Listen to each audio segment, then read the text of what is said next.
Innal hamdalillah nahmaduhu wa nasta'inuhu wa nastaghfiruh wa na'udzu billahi min syururi anfusina wa min sayyiati a'malina may yahdihillahu fala mudhillalah wa may yudlil fala hadiyalah. Ashhadu an la ilaha illallah wahdahu la syarikalah wa asyhadu anna Muhammadan abduhu wa rasuluh la nabiyya ba'dah.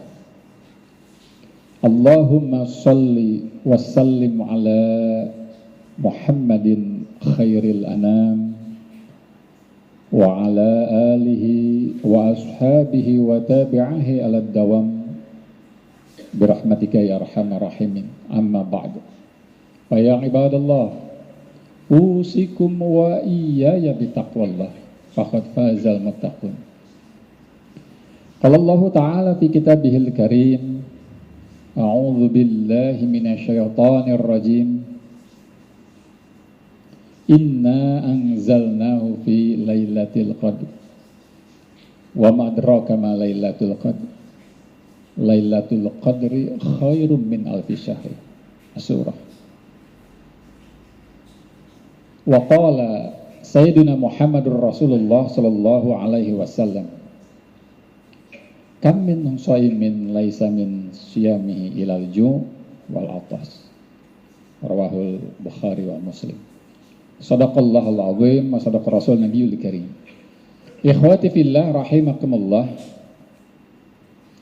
tentang teori Lailatul Qadar kita insya Allah semuanya sudah pernah mendengarkan, bahkan sebahagian kita barangkali sudah hafal bahwa Lailatul Qadar itu akan membuat orang yang menerimanya diampuni dosa-dosanya, pahalanya melimpah, dan yang paling utama terlihat orang yang mendapatkan Lailatul Qadar adalah akhlaknya, perilakunya menjadi sangat baik sekali.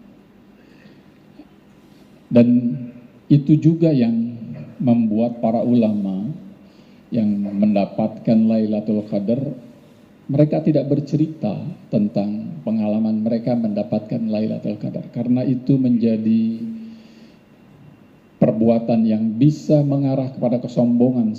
Padahal orang yang mendapatkan Lailatul Qadar adalah orang yang akhlaknya menjadi barangkali bisa disebut mendekati sempurna. Ikhwan fillah rahimakumullah, yang ingin khotib berbagi, mengambil inspirasi adalah bagaimana caranya kita bisa mendapatkan Lailatul Qadar. Ikhwan fillah rahimakumullah, pada dasarnya kalau jumlah perilaku yang perlu dilakukan untuk orang yang mendapat Lailatul Qadar sedikit jumlahnya. Yang pertama, orang yang mendapatkan Lailatul Qadar adalah orang yang sejak sebelum Ramadan dia sudah punya usaha keras untuk mencapai ketakwaan. Di bulan Ramadan ketakwaan itu terlihat. Ilmu pengetahuan membuktikan bahwa perlu 21 hari untuk merubah habit seseorang. Dan bulan Ramadan dahsyatnya diberikan 30, yang sisa 9 atau 10 adalah untuk kristalisasi, untuk memberikan hadiah juga di sana setelah mengalami usaha yang keras untuk mencapai ketakwaan, maka Allah memberikan hadiah Lailatul Qadar. Nah, ikhwan fillah rahimakumullah, Lailatul Qadar itu berhubungan dengan takwa, dan takwa nggak mungkin. Takwa tidak mungkin tanpa akhlak. Takwa, orang yang bertakwa pasti. Khotib sangat hati-hati menyebutkan kata pasti di setiap kalimat. Tetapi untuk yang ini, takwa nggak akan mungkin tanpa akhlak.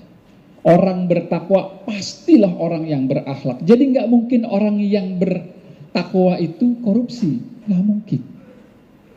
Orang bertakwa suap, nggak mungkin. Orang yang bertakwa mudah sekali marah, nggak mungkin.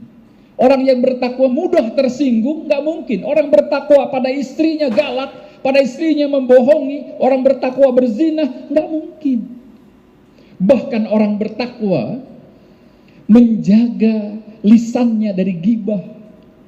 Kalau kita masih untuk mengukur apakah di tanggal 23 atau 24 ini kita sudah mencapai takwa apa belum, salah satunya adalah apakah kita masih suka membicarakan keburukan orang?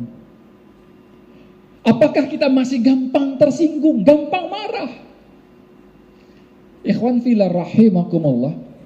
Ciri orang bertakwa dalam Al-Quran disebutkan yunfikuna fis sarra'i wad dharra. Memberi, memberi, memberi. Orang bertakwa itu adalah orang yang otak dan jiwanya itu yang terfikir adalah bagaimana memberi kebaikan pada orang lain, manfaat pada orang lain. Bukan meminta, meminta, meminta. Karena meminta itu konsep kehidupan iblis.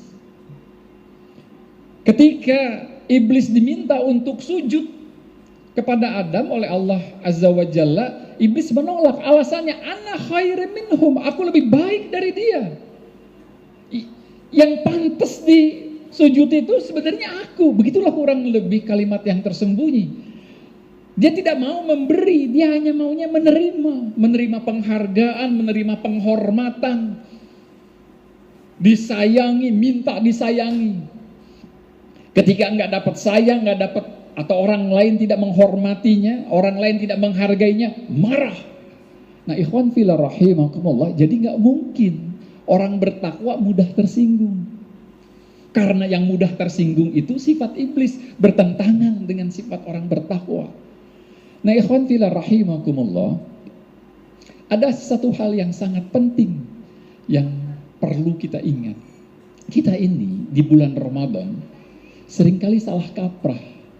Kita menganggap Ramadan itu yang paling utama di bulan Ramadan adalah puasa. Menahan lapar, dahaga. Demi Allah.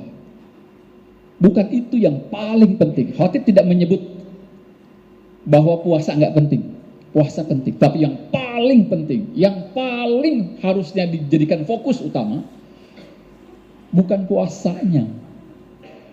Sekali lagi, bukan berarti puasa penting, sangat penting. Tetapi yang paling harus dianggap penting adalah Al-Qur'annya. Syahrul Ramadan unzila fihil Qur'an hudal linnas wa bainati minal huda wal furqan. Di bulan Ramadan ini diturunkan Quran sebagai petunjuk buat manusia dan menjelaskan petunjuk-petunjuk itu. Jadi nggak mungkin kita bisa tahu petunjuk-petunjuk dari Allah melalui malaikat Jibril kepada Muhammad Rasulullah SAW tanpa kita membaca, mempelajari, dan mempraktekannya. Jadi yang disebut dengan fokus pada Quran di bulan Ramadan itu harusnya adalah kita gemar membaca, mempelajarinya, dan kemudian mempraktekannya. Tanpa itu nggak mungkin kita bisa mencapai ketakwaan. Tanpa itu bahkan iman kita bisa rusak. Karena kalau sekedar mengandalkan puasa, fokus pada puasa, Rasulullah mengingatkan, kam min shaimin laisa min siyamihi ila ju' wal atas. Berapa banyak orang yang puasa cuma dapat lapar dahaga, ampunan nggak dapat, takwa apalagi, pahala wallahu a'lam bishawab. Mungkin niat puasanya dia dapat pahala, tapi saum Ramadannya sendiri wallahu a'lam mungkin hilang karena disebut kam min shaimin laisa min siyamihi, nggak dapat apa-apa kecuali lapar dahaga. Dan sayangnya memang kita baru akan tahu itu apakah kita gagal atau tidak di bulan Ramadan yang kita lalui ketika nanti kita sudah mati. Tetapi Allah dan Rasulnya memberikan ciri-ciri, tanda-tanda. Kalau kita masih berbohong, itu tanda, itu indikator bahwa Ramadan kita tidak bermanfaat buat diri kita. Kalau kita masih menipu orang, kalau kita masih gampang marah, kalau kita masih ghibah, kalau kita masih laki-laki malas sholat berjamaah, kalau kita masih malas berusaha untuk sholat khusyuk. Sholat khusyuk itu wajib. Tidak akan mungkin ada sholat yang merasa berhadapan dengan Allah tanpa khusyuk. Tidak akan mungkin sholat yang bisa melahirkan ketidaksukaan terhadap fahsyul munkar kecuali sholatnya khusyuk. Jadi sholat khusyuk itu sesuatu yang wajib. Tetapi sahabat juga bertanya, "Ya Rasulullah, kami ketika sholat ada kalanya kehilangan khusyuan. Apakah sholat kami ditolak?" Kata Rasulullah, "Yang penting usahanya. Usaha untuk mencapai kekhusyuan itu." Nah, ikhwan fillah, seseorang susah untuk khusyuk kalau darahnya masih banyak sekali harta haram mengalir di sana. Amarahnya masih mudah meledak, itu artinya dia sangat dekat dengan setan. Atau bahkan mungkin dialah yang menjadi setannya. Nah, ikhwan fillah rahimakumullah, ada sisa. Imam Al-Ghazali menyebutkan bahwa ciri-ciri Lailatul Qadar itu dilihat dari awal Ramadannya. Wallahu alam. Banyak teori, tetapi Imam Ghazali tentu saja beliau orang yang berpengalaman. Kita perlu percaya bahwa beliau berulang-ulang mendapatkan Lailatul Qadar, tapi beliau tidak mungkin menjelaskan saya mendapatkan Lailatul Qadar karena akhlaknya luar biasa. Menurut beliau, kalau bulan Ramadan dimulai dari hari Kamis, maka Lailatul Qadar itu dimungkinkan, sangat dimungkinkan itu akan keluar di malam 25. Wallahu a'lam. Tapi ini Imam Al-Ghazali yang bicara. Dan kalau dicari, di searching di Google, itu akan dengan mudah pendapat Imam Al-Ghazali tentang Lailatul Qadar. Nah, ini baru hari ke-23, insya Allah, kalau tidak salah. Jadi masih ada waktu, kalaupun benar tanggal 25. Ayo kita sungguh-sungguh untuk mencapai takwa.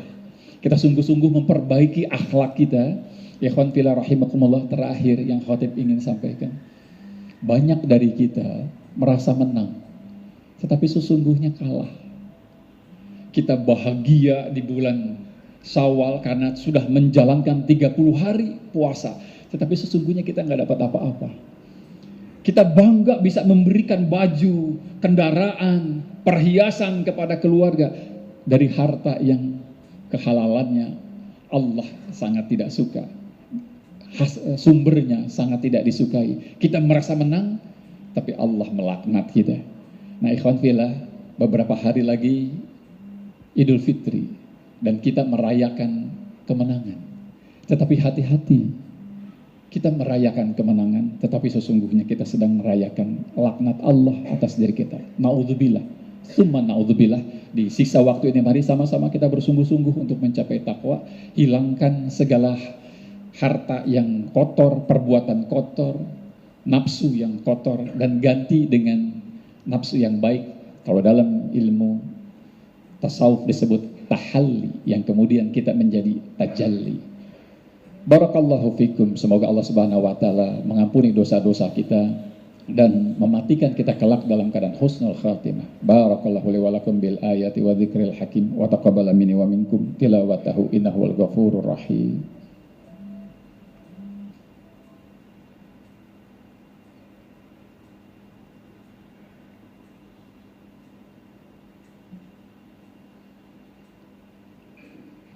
Alhamdulillahi rabbil alamin, huwallazi arsala rasulahu bil huda wa dinil haq liyudhhirahu 'ala dini kulli wa kafa billahi syahida. Asyhadu an la ilaha illallah wahdahu la syarika lah wa asyhadu anna Muhammadan 'abduhu wa rasuluh la nabiyya ba'da. Allahumma shalli 'ala Muhammad wa 'ala ali Muhammad kama shallaita 'ala ali Ibrahim wa barik 'ala Muhammad wa 'ala ali Muhammad kama barakta ala ali Ibrahim innaka Hamidum Majid. Qala Allah Ta'ala fi kitabihil karim, a'udzu billahi minasyaitonir rajim, ya ayyuhalladzina amanu taqullaha haqqa tuqatih wa la tamutunna illa wa antum muslimun. Terjemahan ayat ini ingin khatib jadikan sebagai nasihat untuk diri khatib dan kita semua di khutbah kedua ini. Wahai orang-orang yang beriman, bertakwalah dengan takwa yang sebenar-benarnya takwa, dan jangan sampai kamu mati kecuali dalam keadaan tunduk dan patuh pada Allah. Nah, di khutbah kedua ini mari sama-sama bermunajat dengan kesungguhan munajat. Semoga ini menjadi wasilah bagi diturunkan kebaikan, dan dijauhkan keburukan dari kehidupan kita di dunia dan di akhirat. A'udzubillahi minasyaitonirrajim. Bismillahirrahmanirrahim. Alhamdulillahirabbil alamin. Allahumma shalli wa sallim ala Muhammadin wa ala alihi washabihi ajma'in. Birahmatika ya arhamar rahimin. Allahumma ighfir lil mu'minina wal mu'minat, muslimina wal muslimat, al ahya'i minhum wal amwat. Allahumma ighfir lana wali walidina warhamhum kama rabbana shighara. Ampuni dosa kami ya Allah, ampuni dosa orang tua kami yang masih hidup maupun yang telah Kau wafatkan.